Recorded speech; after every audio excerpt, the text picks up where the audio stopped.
دي واحدة من الحاجات اللي قال المسيح عليها من ثمارهم تعرفونهم يعني.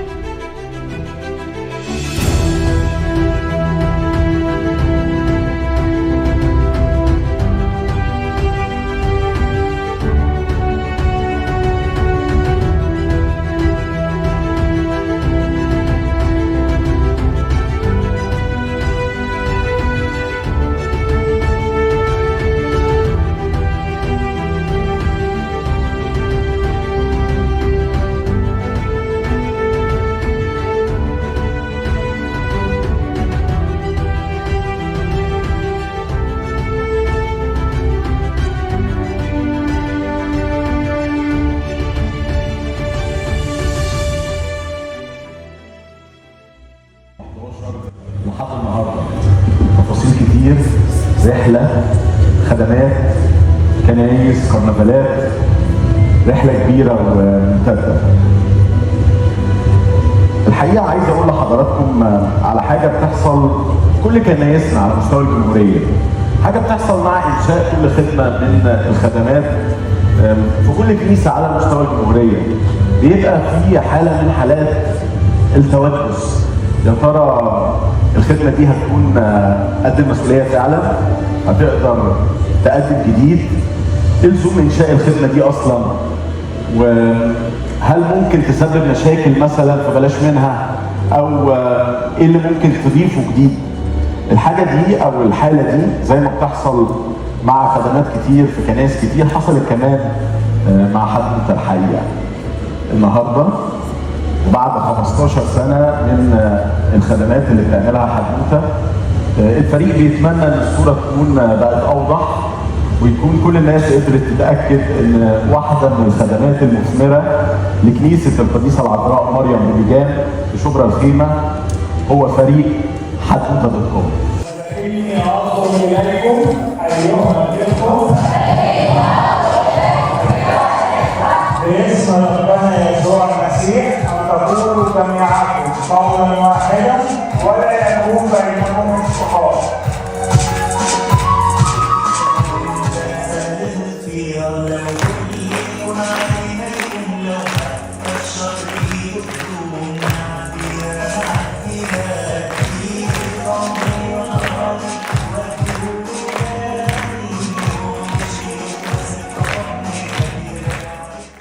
تملي كل حد له اسم، يعني لما نلاقي ان في صفه من صفات اسمه نقول له انت ليك نصيب كبير من اسمك يعني.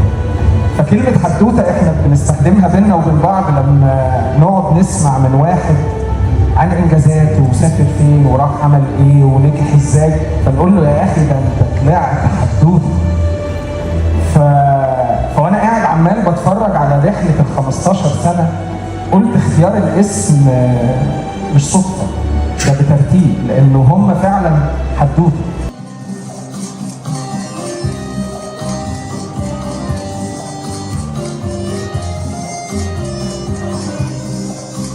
جوه القلب بدأت حكاية من صغير كانت البداية، خطوة بخطوة لكن محسوبة، كبرنا الحلم ويبقى حدوتة بالناس حطوها مكان، الناس خدوها مكان، نتعلم سوا فرح قلوب نعمل في كل قلوب، نتعلم سوا فرح قلوب نعمل في كل قلوب. كنت صغير والحلم بعيد بجري وراه مش خايف أكيد، قالوا لي حلمك لسه صغير بس أنا هخدم.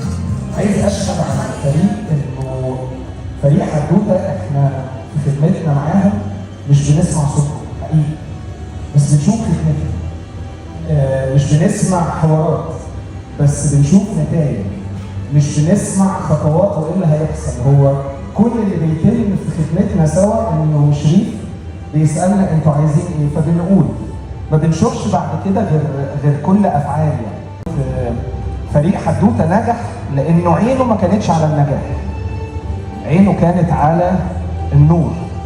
مش معنى انه ناس كتير عامله حاجه اني اكون بعمل زيهم، لو حتى مشهورين ومحبوبين زياده اني اكون نسخه منهم، لكن المهم هي كلمه ربنا هو الاهم في الدنيا عندنا، لانه اكتر واحد الحلاوه اللي موجوده في كل شخصيه، تحسوا ان كل الفريق نفس التربيه، نفس اسلوب الكلام، اللي هو انا اكون بتكلم مع واحد طالب منه طلب فيغيب عن عيني فجاه اكلم التاني احس ان انا بكمل معاه الحوار من كتر ما هم نظرتهم للخدمه، هم باصين على هدف واحد، باصين على اللي هيحصل في الاخر.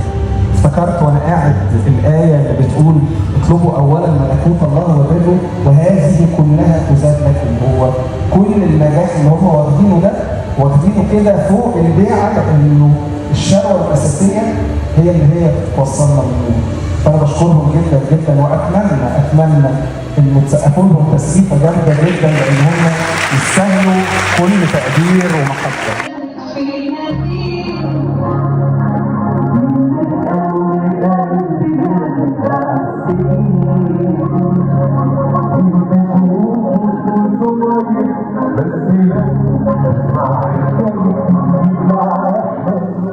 في البداية كنت راسك بتتحرك، لكن مع الوقت بقيت روح بتعيش. ولما جيت 2021 العام العاشر لحدوتة وعلى مسرح كنيسة ماري جرجس الجيش الكبرى، ستار اتفتح والناس مستنية تشوف مين اللي هيظهر على المسرح.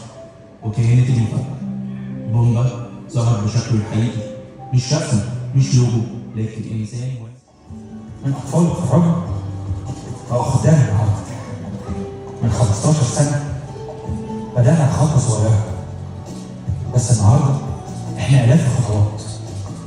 كل خطوة بقت شاهد إن ربنا أمين. حدوتة مش بتقف لأنها مكتوبة بإيده.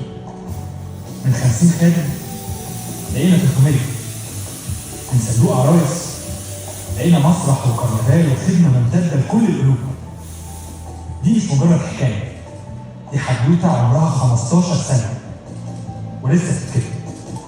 300 شمعة ونورنا واحد، براعم وشباب عاشوا في حدوتة أحلى حواديت.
وانا يوسف لاخواتي رموني في البيت. وانا الحاجات دي جنيات ولا كانوا بيحكوا القصة من أول الخليقة لحد التجسد، يحفظوا ويرتبوا ويشرحوا لبعض كمان، كأنهم خدام فعلا بس صغيرين. كانت فرحة مختلفة لما سمعت ولد في تانية ابتدائي بيقول ترتيب أنبياء العهد القديم بيخدم بنفس التركيز. دلوقتي البراعم مش مجرد مجموعة أطفال، دول المستقبل اللي بيبدأ من بدري. كل سنة في ديسمبر بنحول دفعة منهم رسميا للفريق الكبير أول ما يدخلوا أعدادي.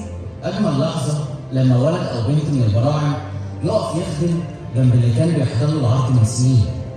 البذرة اللي كانت فكرة بقت شجرة مليانة ثمر واسمها البراعم. احنا البراعم دي بدأ صغير، خدام صغيرين لكن حلو كبير، ودي كانت بدايتنا. النهارده البراعم مش مجرد مجموعة صغيرة، دول الجيل اللي بيتربى جوه قلب الخدمة عشان هو اللي هيكمل بعدين.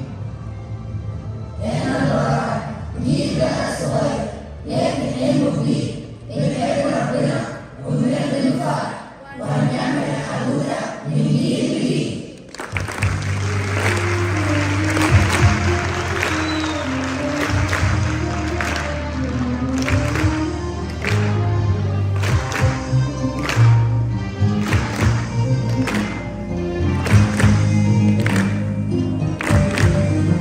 بتستنى صوت على طول وتنسيش وتجيبي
بعد إذنك المسامير دي محمودة، سيبها من إيدك وتفضل انزل روح لماما. يلا يا حبيبي. لازم تترتب، الكبير لوحده والصغير لوحده عشان السيستم يشتغل. شوي الكلام ده هيفخ بعد إذنك السيستم ده ضحكنا عليه. أوكي يلا بقى قدامك على الصح. أنا محترمة حضرتك جدا ومقدرة سنك، بس الاحترام كمان هو إن أنا محترم خلقة ربنا. بشوية مش غلطة عشان حضرتك تضايقني، وأنا مش عارفة عشان حضرتك تطردني. أنا بس كنت فاكرة الكنيسة المكان الوحيد اللي مش هنبقى فيه سؤال عن حد، بس طلعت غلطانة. هو انت فاكره ان الادب المصطنع ده احنا غيرت فيه؟ لا على فكره انت بنت متمرده قوي، ولما يا حبيبتي تقعدي كتير مع الولاد شخصيتك بتفقد رقتها اللي ربنا ميز بيها. ويا مارينا لما بتقعدي مع ولد لوحدك احنا كده بنفتح باب ظنون للناس. طب ليه يا حبيبتي؟ احنا مش وحشين، احنا غاليين عند ربنا. لو الكنيسه مش هتساعد شويه مريضه، امال هتساعد ايه؟ مش هي اللي بتاكد ان في مكان للكل، انما احنا بكلامنا وافواجنا بنمشيها. صدقيني احنا اللي وجودنا هنا غلط. يا رب لو حصل يكون في حاجه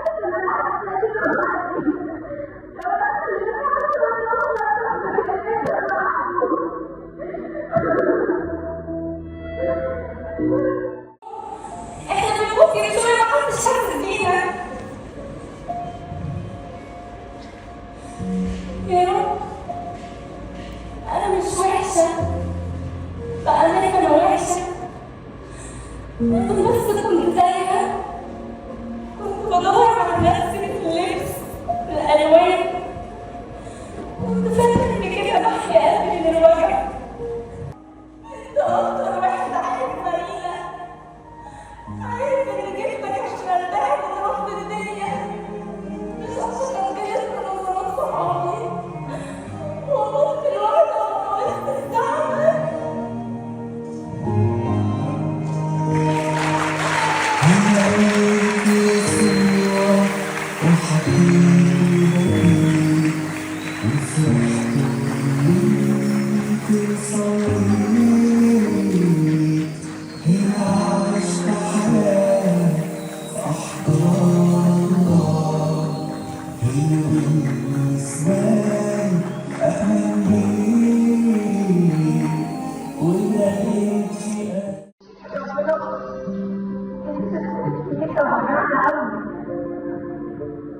وانت حاولت تصلح حالك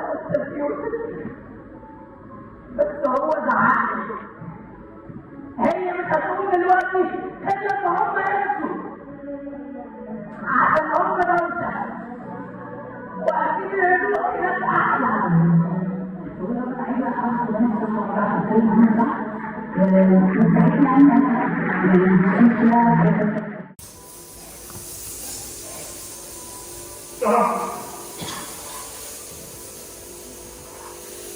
احنا بنضيع الطريق، احنا بنسيب الحق، احنا ما عرفناش نحترم الطريق والتكشف، ما تنساش الذنب. سامحنا يا رب، خلي بالنا ترجع من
وزي ما شفتوا الكرسي ممكن يفضل فاضي قدام عينينا، بس القلب عمره ما بيكون فاضي لو مليان بالمحبة والوعود الصادقة. أبونا يسطس وكل شخصية مرت قدامكم النهاردة كانت بتفكرنا إن الوجع مش هو النهاية، هو مجرد فصل في حدوتة أكبر بكتير بيكتبها ربنا لينا. الكرسي الفاضي مش علامة حزن، هو مكان محجوز للي بنحبهم في بيت ربنا، ومكان محجوز لينا في حضنه كل ما نحتاج نرتاح. شكرا لثقتكم فينا، وشكرا لكم كنتوا جزء من حتة من روحنا النهارده. كان معاكم فريق حدوتة.com، ودايما حوادثنا مكملة بيكم.